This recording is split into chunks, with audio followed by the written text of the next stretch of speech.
নমস্কার বন্ধুরা, আমি সুপর্ণা। তোমরা সবাই কেমন আছো? আশা করি খুব ভালো আছো। আমার চ্যানেলে আর নতুন একটা ব্লগে অনেক অনেক ওয়েলকাম। আজকে জামাই ষষ্ঠী, সব জামাইরা কবজি ডুবিয়ে আজকে শ্বশুরবাড়িতে খাওয়া দাওয়া করবে। আর আমাদের বাড়ির জামাই মানে আমার বর আজকে অফিস গেছে, কারণ জামাই ষষ্ঠী তো ওর অফিস ছুটি থাকে না। ও মানে বিকালে এসে প্রোগ্রামটা অ্যাটেন্ড করবে, মানে খাওয়া দাওয়া করবে মার বাড়িতে, রাতের ডিনারটা। আর আমি আর মেয়ে যাচ্ছি ওর অ্যাবসেন্সে প্রক্সি দিতে। জামাই ষষ্ঠী আমি আর মেয়েই পালন করে নেবো। সকাল থেকে আমাদের নিমন্ত্রণ, মা সকালবেলা ব্রেকফাস্ট বানিয়ে আমাদের ফোন করেছে, তাড়াতাড়ি আর ব্রেকফাস্ট বানানো হয়ে গেছে, কিন্তু এখন প্রায় 11:30 বাজে, আমাদের এখনও যাওয়া হয়ে ওঠেনি। উৎসার গতকাল থেকে শরীরটা ভালো নেই বলে ও সকালে ভোরের দিকে ঘুমাতে গেছে, তাই সকালে উঠতে চাইছিল না। এখন আপাতত জোর করে ওকে ঘুম থেকে ওঠানো হয়েছে, স্নান টান করে আপাতত একটু রেডি, এখন মায়ের বাড়ির দিকে যাব।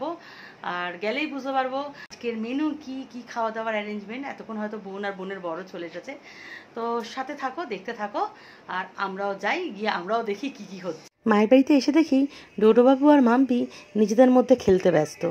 ডোডোবাবু এই বাড়িতে আসার পর থেকে মাম্পি ওর ছায়া সঙ্গী, মাম্পিকেও খেলার সাথী হিসাবে পেয়েছে, তাই মাম্পির সাথে ওর বন্ডিংটাও আলাদা। মাম্পিও ডোডোকে ভীষণ ভালোবাসে। বর্তমানে আমাদের ভুটুও ডোডোর সাথে বন্ধুত্ব করে নিয়েছে। দেরি করে আসার জন্যে জামাই ষষ্ঠীর কোনো নিয়মই তোমাদের সাথে শেয়ার করতে পারলাম না।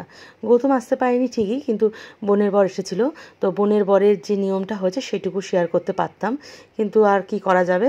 আর এদিকে মা আমাদের জন্য গরম গরম লুচি ভেজে দিচ্ছে, আমার আর মেয়ের জন্যে। এদিকে বোন কোন সকালে খড়দা থেকে এসেছে, এসে মাকে সমস্ত কাজে হেল্প করছে। আর আমি কাছে থেকেও আমার ট্রেন লেট, কত দেরি করে আসলাম, তো মা এখানে গরম গরম লুচি আর ঘুগনি দিয়ে দিয়েছে, সাথে মিষ্টিও ছিল, মিষ্টিটা পরে খেয়েছিলাম। এদিকে আমার ম্যাডাম আয়েশ করে লুচি আর ঘুগনি খাচ্ছে, সাথে কিন্তু ফোনটা অন, ফোনে ও ইনস্টাগ্রামে রিলস দেখছে। মামুন রান্নায় মাকে হেল্প করছে। মামুন এবছর জামাই ষষ্ঠীতে যেতে পারেনি, একটা বিশেষ কারণেই যায়নি। বেচারার সারাটা দিন মন খারাপ করেছিল, মুখে কিছুই বলেনি ঠিকই, কিন্তু চোখ মুখ দেখে বোঝা যাচ্ছিল ওর ভিতরে একটা কষ্ট হচ্ছিল। জামাই ষষ্ঠীতে গৌতমের প্রক্সি দিতে এসে নিজেকে এবছর যেন জামাই জামাই ফিল হচ্ছিল। কোনো কাজ করিনি, প্লেটে খাবার চলে আসছে হাতের কাছে, আয়েশ করে সোফায় বসে বসে খেয়েছি।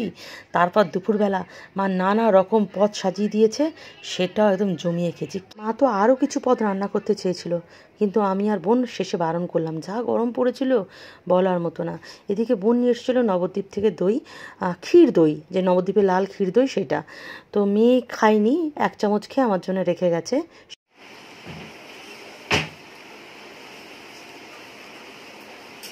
সাংঘাতিক মিষ্টি।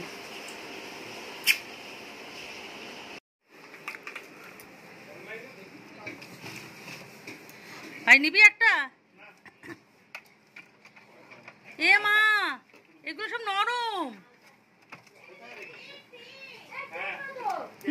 নরম সব। পেপসি খেতে ভালোবাসি বলে বোন সে ক্ষত থেকে কত পেপসি এনেছে আমাদের জন্যে। আনতে গিয়ে গরমে পেপসিগুলো গলে গেছিলো, ফ্রিজে রাখার পর এখনও দেখছি একটাও জমেনি, এখনও সেই পেপসিগুলো পুরো তলতল করছে, লিকুইড রয়েছে। ধরে দেখো,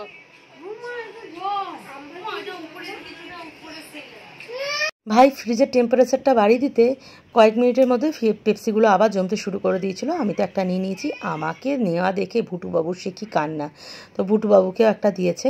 এদিকে ভুটুবাবুও ফোন ঘাঁটছে, আমার মাও ফোন ঘাঁটছে, দুজনেই শর্টস দেখছে ইউটিউবে। ছোটো থেকে মাম্পি এই বাড়িতে আসা যাওয়া করতে করতে আমার মা বাবার মতো ওরও একটা চায়ের নেশা হয়ে গেছে। প্রত্যেক দিন বিকালবেলা ও ঠিক টাইমে চলে আসে, এসে আমার মা বাবার সাথে চা খায়।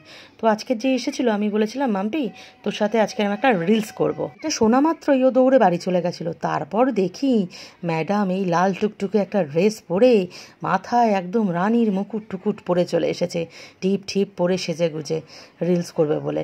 তো ওকে দেখে ডোডোবাবু কি খুশি দেখো, ডোডোবাবু এখন আদর করে দিচ্ছে ওকে। গরমে তো বাড়িতে চা খাওয়া একদমই ছেড়ে দিয়েছি, মাঝে মাঝে একটু লিকার চা খাই, কিন্তু মায়ের বাড়িতে আসলে চায়ের নেশাটা আবার আমার চাগার দিয়ে ওঠে। এদিকে মাম্পি দেখো চায়ের কাপে চুমুক দিচ্ছে রাজকুমারী সেজে, আর আমাদের ডোডোবাবু আমাকে দেখছে, কারণ একটাই, আমার হাতে বিস্কিটটা দেখে ও এখন বিস্কিটের দিকেই ওর চোখ, যে কতক্ষণে বিস্কিটটা খাবে, কিন্তু দিলে কিছুতেই খাবে না, ফেলে রেখে দেবে। তো মাম্পি ওকে দিল, মাম্পির হাতে বললাম যেহেতু সব জিনিস খেয়ে নেয়, আমরা দিলে অত সহজে খেতে চায় না, ফেলে রেখে দেয়, অনেক পরে খায়, কিন্তু মাম্পি দিলে ও ঝটপট সেই জিনিসটা খেয়ে নেয়। আমার মায়ের বাড়ির সবাই আবার সিরিয়ালে অ্যাডিক্টেড, দেখো সবাই কি মনোযোগ সহকারে সিরিয়াল দেখছে, আমি সিরিয়াল দেখিও না আর কিছু বুঝিও না, তাই আমি বেকার বসে আছি। যেহেতু জামাই ষষ্ঠী, তো জামাই মিষ্টি নিয়ে আসবে এটাই স্বাভাবিক, কিন্তু গৌতম নিয়ে এসেছে এগ ডেভিল আর ফিঙ্গার। মা বলে দিয়েছিল মিষ্টি না নিয়ে আসার জন্যে, ফ্রিজ ভর্তি মিষ্টি, বোন নিয়ে এসেছে, বাবা নিয়ে এসেছে, তাই মা ওকে বললো আজকে আনতে না, তো গৌতম আগামীকাল নিয়ে আসবে মিষ্টি। আর এদিকে দেখো মাম্পি একা একা পেপসি খাচ্ছে বলে অভিমান করে ডোডো ওদিকে চলে যায়। ষষ্ঠী তিথি ছিল সন্ধ্যা 6টা পর্যন্ত, তো গৌতমের অফিসে ছুটি হয় সন্ধ্যা 6টায়, তারপর বাড়ি ফিরতে ফিরতে টাইম লেগে যায়। তার ফলে ও যখন বাড়ি ফিরেছিল আর জামাই ষষ্ঠীর কোনো নিয়ম পালন করা যায়নি, তো মা ওকে দই আর মিষ্টি খেতে দিয়েছিল। এছাড়াও অনেক বছর ধরে জামাই ষষ্ঠী হচ্ছে, মেয়েও বড় হয়ে গেছে, আর জামাই ষষ্ঠীর প্রতি সেই আগের মতো একটা উচ্ছ্বাস গৌতমের মধ্যে নেই। মানে খাওয়া দাওয়া এইটুকুই ঠিক আছে, এর বেশি আর কোনোটাই ও আর ইন্টারেস্টেড নয়। আর এদিকে মেয়ে এসেছে বাবার মিষ্টিতে ভাগ বসাবার জন্যে, ওই মিষ্টিটা ওর পছন্দ হয়েছে, ও খাচ্ছে। আর এদিকে গৌতম মিষ্টি খেতে খুব একটা পছন্দ করে না, ফল বা মিষ্টি বেছে বেছে মিষ্টি খাচ্ছে। এদিকে কিন্তু ভুটুবাবুও চলে এসেছে মসুর পাতে মিষ্টি খেতে। মিলিত প্রয়াসে মিষ্টির প্লেটটা ফাঁকা হয়ে গেছিলো, আর দইয়ের প্লেটটা গৌতম নিজেই ফাঁকা করেছিল, কারণ দইটা ওর বেশ পছন্দের মনে হয়েছিল, তাই বেশ চেটেপুচে খেয়ে নিয়েছিল। আর এই ফল বাবা এনেছিল। আমাদের আবার ফল কেটে দেওয়ার নিয়ম নেই, গোটা গোটা ফল জামাইকে ধরে দিতে হয়, তারপরেই ঘুমসি মালা ওই সব দেয়, তারপরে আরতি বরণ ঠরণ কত কী রয়েছে সেই রিচুয়ালসগুলো হয়। আর এদিকে এই ফলগুলো বাবা দুই জামাইয়ের জন্য এনেছিল, তো দুই জামাইয়ের মধ্যে এক জামাইও ফল ছুঁয়ে দেখেনি, কারণ দুজনেই ফল খেতে পছন্দ করে না। এদিকে মা আলু কাটছে, ঝুরি আলু ভাজা হবে। আমাদের নিয়মে জামাই ষষ্ঠীর দিন রাতে অন্ন খেতে নেই, লুচি পরোটা খেতে হয়, কিন্তু যা গরম পড়েছে নিয়ম আমরা ভঙ্গ করে দিলাম। মাকে বললাম ভাতই করো, লুচি পরোটা এই গরমে খাওয়া যাবে না। আমাদের ভুটুবাবু ঘুরে বেড়াচ্ছে কোথায় কি হচ্ছে দেখতে। আর এদিকে আমি আর আমার ডোডো দুজনে মিলে এখন লুকোচুরি খেলছি। ডোডো এই লুকোচুরি খেলতে হেভি পছন্দ করে, দেখো পর্দার এপাশে আমি, পর্দার ওপাশেও আমি, একবার করে আওয়াজ দিচ্ছি ডোডো বলে ও পর্দার এপার ওপার করছে, আর মুখ দিয়ে একটু মানে শীষ দিলে ও আরও এক্সাইটেড হয়ে যায়। ওই দেখো কিরম দেখেছো, পাশ দিয়ে কিরম চোখ দিয়ে দিয়ে দেখছে। ও ভীষণ পছন্দ করে খেলাধুলা করতে, আর ও বোঝে যে আমার সাথে খেলা যাবে, ও কিন্তু সবার সাথে এরম করে না, মানে ও বোঝে যে কারা কারা ওর সাথে, ওই দেখো কি করছে দেখেছো, যে কারা কারা ওর সাথে কমফোর্টেবল বা ও কার সাথে কমফোর্টেবল সেটা বুঝেই ও এটা করে। দেখো আর চাটাচাটির তো স্বভাব রয়েছে, দেখো চাটা মানে কতক্ষণে চটাস করে চেটে দেবে, নয় কামড়াবে, আমাকে দেখছে দেখো, আমি ওর দিকে দাঁত দেখেছি ও ভাউ ভাউ করে যাচ্ছে। আর ওইদিকে আমার পুত্রী এবং পুত্র দুজনে তো মোবাইল ঘাঁটতে ব্যস্ত, দুজনের হাতেই মোবাইল রয়েছে। আর আমাদের ডোডোবাবু আমাকে কামড়ে কামড়ে শেষ করে দিচ্ছে, ওর কামড়ানোই ওর খেলা। আর হাত পছন্দ করে, কতক্ষণ মানে যার হাত পাবে মানে হাতটাই কামড়াবে।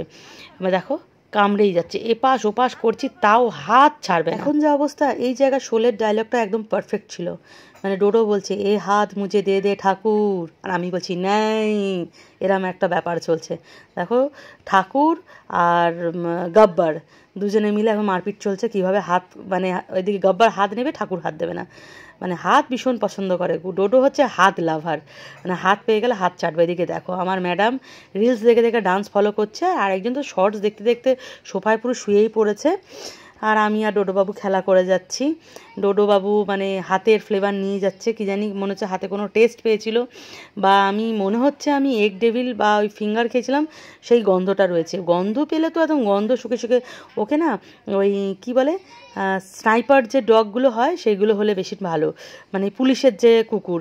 ও আমি যেদিনকে কিছু খেয়ে যাই বাড়ি থেকে, ধরো আমি ঠিক মতো হাতে হ্যান্ডওয়াশ ইউজ যদি না করি, ব্যাস ও স্মেলটাও বুঝতে পেরে যায়, সেদিনকার আমাকে ছাড়বে না, আমার হাতের পিছনে পিছনে লাফিয়ে লাফিয়ে বেড়াবে। দেখো হাত চাটছে, দেখো ও কিছু একটা গন্ধ পেয়েছে, এখন তো মনে পড়ছে না, আমার যত সম্ভব মনে হচ্ছে ওই এগ ডেভিল আর ফিঙ্গার খেয়েছিলাম সেই স্মেলটা ছিল। ও হাত চেটে যাচ্ছে, দেখো মহা আনন্দে হাতটা চেটে যাচ্ছে। মিষ্টি টিষ্টি খেয়ে গৌতম বাড়ি চলে গেছিলো, বাড়িতে খেলা দেখেছে, আবার চলে এসেছে রাতে ডিনার টাইমে, ফোন করতেও চলে এসেছে ডিনার করতে। আর আমরা তো জমি আড্ডা ঠাড্ডা দিয়েছি, এদিকে মেয়ের খাবারও চলে এসেছে, মেয়ে আর পাপা একসাথে এদিকটা বসে খাবে, আমি ওই উল্টো সাইডে বসে খাবো। গৌতম ভীষণ স্পিডে খায়, এর জন্যে বেশি রকম পদ হলে ওর ভীষণ বিরক্তি লেগে যায়। এক দু রকম পদ হবে, ঝটপট বসবে, ঝটপট খেয়ে উঠে যাবে, এই ধরনের ঠিক আছে, এর থেকে বেশি হলে ওর একটা অস্বস্তি বোধ শুরু হয়ে যায়। পড়াশোনা করতে যায়নি, সারাদিন ঘুমিয়েছে, আর সময় সময় উঠে খাচ্ছে আর বলছে আমার শরীরটা ভালো না। তোর আসল শরীরের কারণ কি ভুটুকে বলতে বলবো? হ্যাঁ, তো তোর শরীর কি কি অসুস্থতা তোর মধ্যে?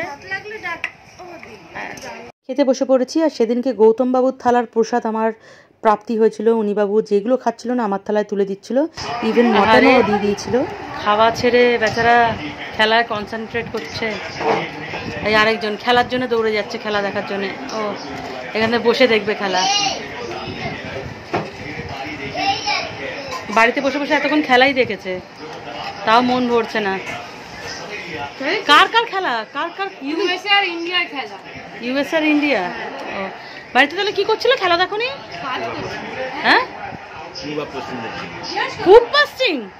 বাবা, এত খেয়েছি, কোল্ড ড্রিঙ্কস না খেলে হজম হবে নাকি? তো শেষ পাতে কোল্ড ড্রিঙ্কসটা তো মাস্ট। তো এখানে কোল্ড ড্রিঙ্কস ঢেলে নিচ্ছি। কোল্ড ড্রিঙ্কস ঢেলে নিতেই ভুটুবাবু দৌড়ে এলো আমার সাথে চিয়ার্স করার জন্য। দেখো এদিকে গ্লাসে কিছুই নেই, এদিকে মানে কোল্ড ড্রিঙ্কস প্রায় খাওয়া ওর শেষ। তো ওই কোল্ড ড্রিঙ্কস খেতে খেতে ব্লগটা এখানেই এন্ড করে দেবো, কারণ এখনও 2 দিন মার বাড়ি নিমন্ত্রণ বাকি আছে, সেই ব্লগগুলো আসতে থাকবে। তোমরা সবাই ভালো থেকো, সুস্থ থেকো। চলো বাই, গুড নাইট।